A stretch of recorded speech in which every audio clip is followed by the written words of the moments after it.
जब क्राइस्ट आपकी लाइफ में आते हैं तो सब कुछ क्लियर होता है। आप कंफ्यूज नहीं होते, क्या करना है क्या नहीं करना है, सब कुछ क्लियर होता है, सब कुछ साफ होता है।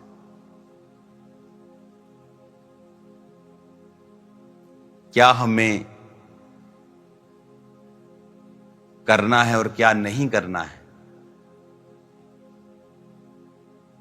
सब कुछ क्लियर होता है।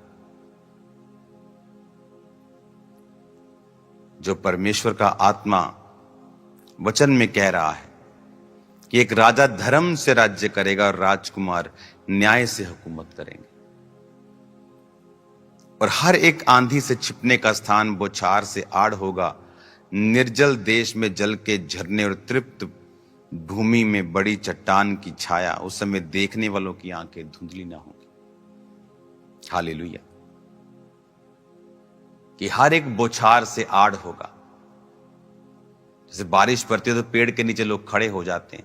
उसने कहा तुम एक पेड़ की तरह होगे कि जब लोगों की लाइफ में मुसीबत आएगी वो तुम्हें कॉल करेंगे कि ये आदमी चर्च जाता है, ये आदमी खामरा चर्च जाता है, इसको मैं फोन करता हूं, ये बता रहा था मुझे कि मैं ठीक हो सकता हूं, या वहां पे लोग ठीक होते हैं, या वहां पे परमेश्वर चमत्कार करता है, वहां पे परमेश्वर दुखों को धो देता है, आजाद कर देता है। आप मेरी बात समझ रहे कि नहीं? ये ताकत है जब आप धार्मिकता में जीवन जीते हैं, जब आप राइचियस लाइफ जीते हैं। आपके आसपास परमेश्वर एक ऑरा क्रिएट कर देते हैं, आपके आसपास एक ग्लोरी क्रिएट कर देते हैं जब आप धार्मिकता में जीवन को जीते हैं। और वो आपकी आईज को ओपन करके रखती हैं। आप कंफ्यूजन में जीवन नहीं जीते, क्योंकि परमेश्वर आपके सामने सब कुछ साफ साफ दिखाता है और आपकी बुद्धि बढ़ जाती है। अगर आप इतिहास की पुस्तक पढ़ें और वहां पर राजाओं को पढ़ें तो आप देखेंगे कि परमेश्वर ने छोटे से छोटे राजाओं के द्वारा बड़े से बड़े देशों को हराया। और जब वो पॉलिटिकली न्यूट्रल होके सब लोगों को खुश करने की इच्छा से परमेश्वर के वचन को नाराज करते थे, तब परमेश्वर उनको घटाता था। कई बार वो डर जाते थे कि अगर इजराइल पर फिलिस्तियों ने हमला किया तो कई बार वो मिस्र के राजा से संधि करना चाहता था। तो इसलिए परमेश्वर का वचन जब अब यशाया 31 पढ़ते हैं तो हाय जो सहायता पाने के लिए मिस्र को जाते हैं और घोड़ों का आसरा करते हैं और रथों पर भरोसा करते हैं, क्योंकि वे बहुत हैं, और सवारों पर क्योंकि वो अति बलवान है, पर इज़राइल के पवित्र की ओर दृष्टि नहीं करते या ना ही यहोवा की खोज करते हैं। परंतु वह भी बुद्धिमान है और वो दुख देगा और वह अपने वचन ना टालेगा, परंतु उठकर कुकर्मियों के घराने और अनर्थकारियों के सहायकों पर भी चढ़ाई करेगा। पॉलिटिकली खुश करने की इच्छा से कई बार इजरायली राजे परमेश्वर के वचन को स्थापित नहीं करते थे। वो सब उन सारे घटनाओं को, सब कर्मों को, कुकर्मों को चालू रखते थे कि लोग नाराज ना हो, और परमेश्वर उनसे नाराज होता था और उनके राज्य को कम कर देता था। सुलेमान को परमेश्वर ने ब्लेस किया। वो दाऊद को, उसकी टेस्टिमनी को जानता था, अपने बाप की गवाही को समझता था, और परमेश्वर ने, हम जानते हैं, उसको बुद्धि दी और ब्लेस किया और बहुत बढ़ाया। उसने सुदृढ़ किए, दृढ़ किए राज्यों को, गढ़ों को बना दिया। लेकिन अपने अंत के समय में सुलेमान पाप में गिरा, क्योंकि उसकी बहुत सी पत्नियां थी और उन पत्नियों ने उसको यहोवा के अलावा दूसरों की पूजा करने के लिए भी भरमाया। और उसने जब ऐसा किया तो परमेश्वर ने कहा, अब जो मैंने वचन तेरे बाप दाऊद को कहा था कि मैं तेरे घराने, तेरे वंश पर हमेशा इस गद्दी को, तेरे वंश को दूंगा, अब मैं उस वचन को पूरा नहीं करूंगा, पर कंप्लीटली मैं उससे छीनूंगा नहीं।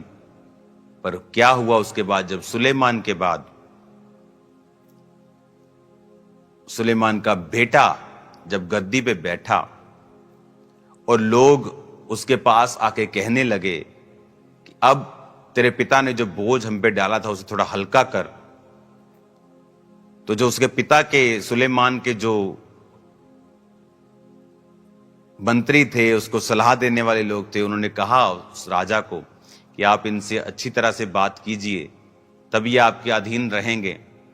लेकिन जब उसने उनको 3 दिन के बाद बुलाया कि आप दोबारा आओ मेरे पास, मैं आपको बताऊंगा मुझे क्या करना है, लेकिन उसने जो सब सलाह मानी तो उनकी मानी जो उसके अपने संगी साथी थे, जवान लोग थे, और उसने कहा कि मेरी छिंगुलियां पिता से भी मोटी हैं, यानी मैं जितना बोझ मेरे पिता ने डाला था उससे ज्यादा डालूंगा। अगर वो कोड़ों से ताड़ ना देता तो मैं बिच्छुओं से दूंगा।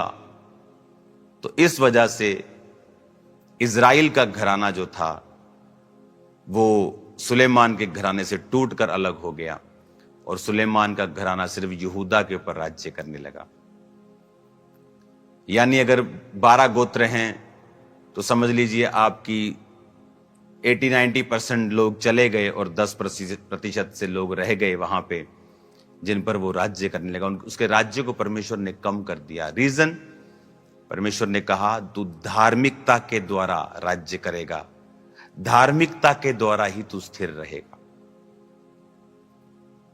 और कोई इतनी बड़ी बात नहीं थी, लेकिन जब आप परमेश्वर से वफादार नहीं होते हैं, स्मॉल इंसिडेंट आपकी लाइफ को कम कर देते हैं।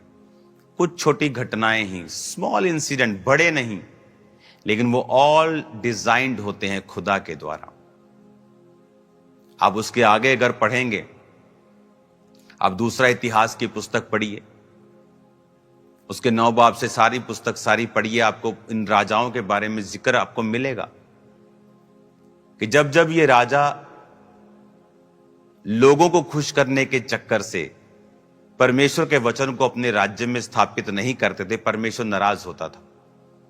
और परमेश्वर यह चाहता था कि हर वक्त वो परमेश्वर के ऊपर भरोसा रखे।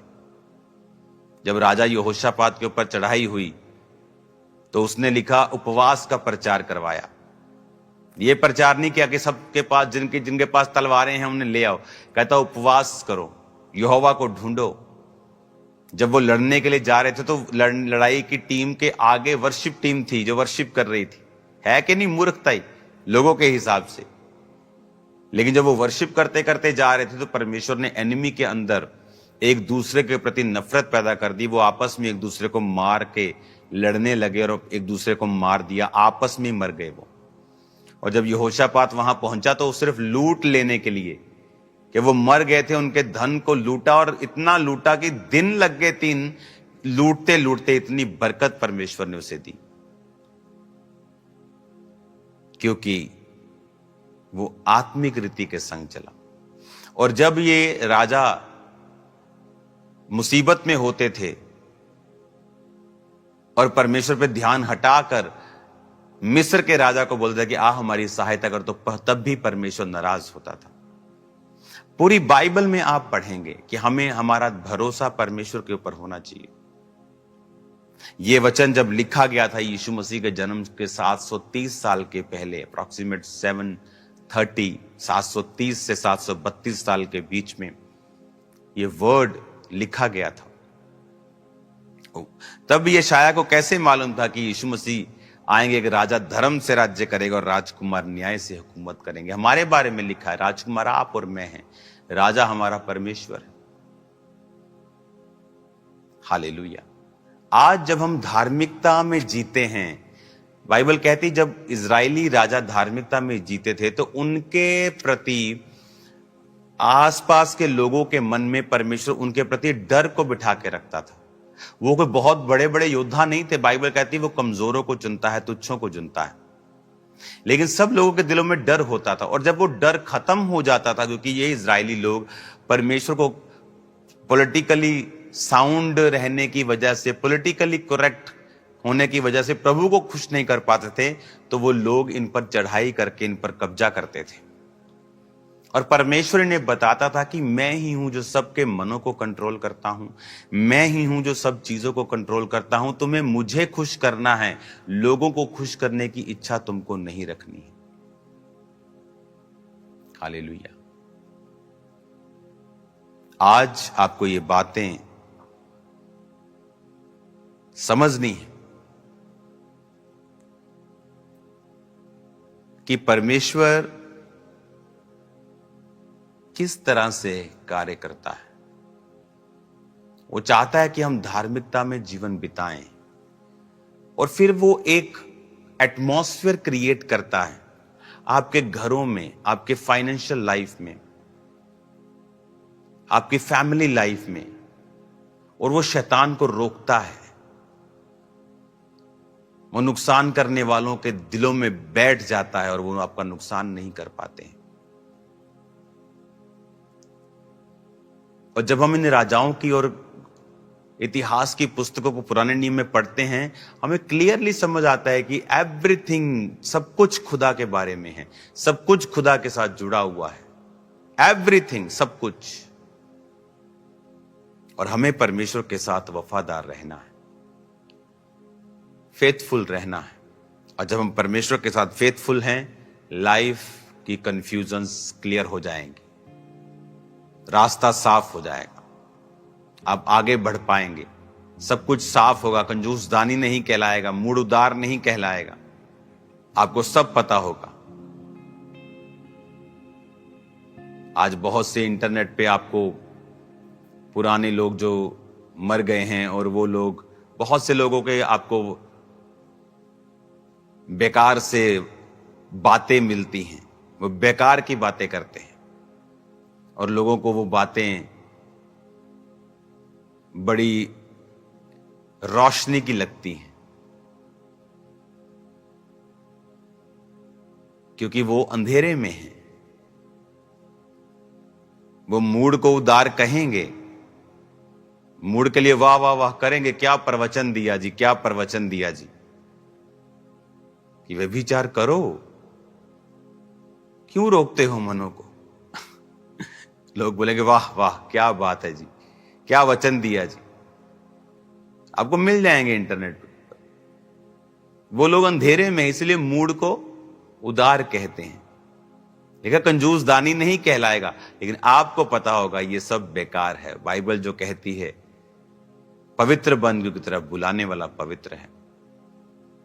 आपको मालूम होगा, इसलिए जब आप धार्मिकता में जीवन जिएंगे और परमेश्वर में जीवन जिएंगे, आपके आसपास के वातावरण को भी परमेश्वर कंट्रोल में रखता है, वो सिस्टम को कंट्रोल में रखता है, वो चीजों को कंट्रोल में रखता है, लोगों के मनों को कंट्रोल में रखता है, फाइनेंस को कंट्रोल में रखता है। आने वाले दिनों में कौन बचेगा?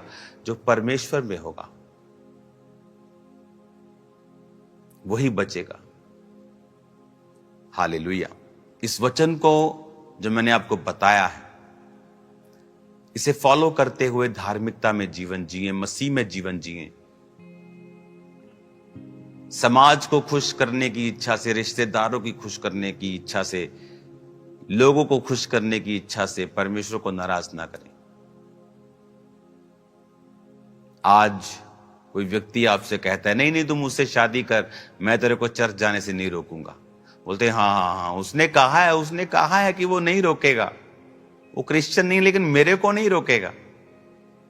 तुम एक आदमी की बात पे यकीन कर रहे हो। श्रापित है जो मनुष्य पे भरोसा रखे। कल वही आदमी मुकर जाएगा और तुम बोले तुमने कहा था, लेकिन अब तुम जाने नहीं दे रहे हो। अब तुम वो मैरिज को खत्म नहीं कर सकते हो, क्योंकि एक बार मैरिज होगी तो डाइवोर्स से परमेश्वर नफरत करता है। लेकिन वो फाइट तुमने खुद ही मोल ली है, वो तुमने खुद ही मोल ली है। हालेलुया। जब आप मैरिजेस करते हैं, मेक श्योर सब चीजें क्रिश्चियन रीति के साथ आप करें। वही तो टाइम है ये बताने का कि हम अलग हैं।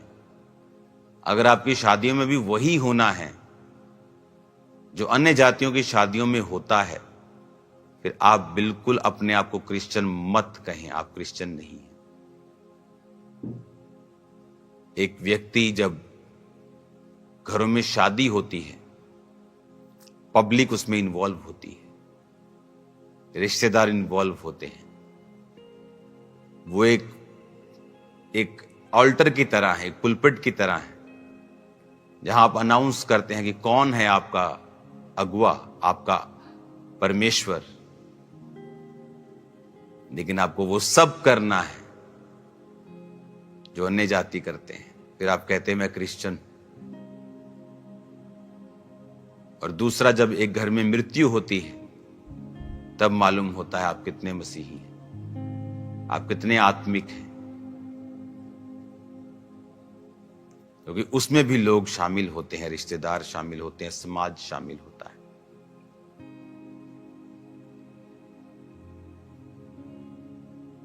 अगर आप उस समय स्टैंड नहीं ले सकते हैं,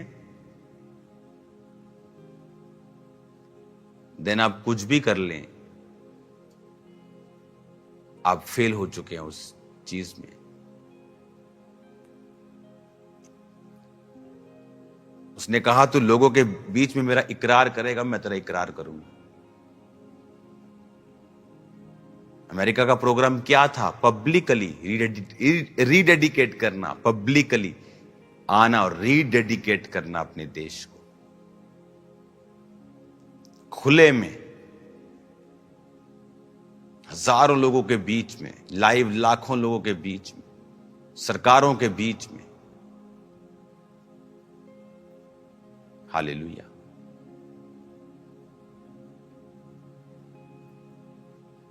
आज ये मैसेज मेरा बिलीव है आप लोग समझेंगे,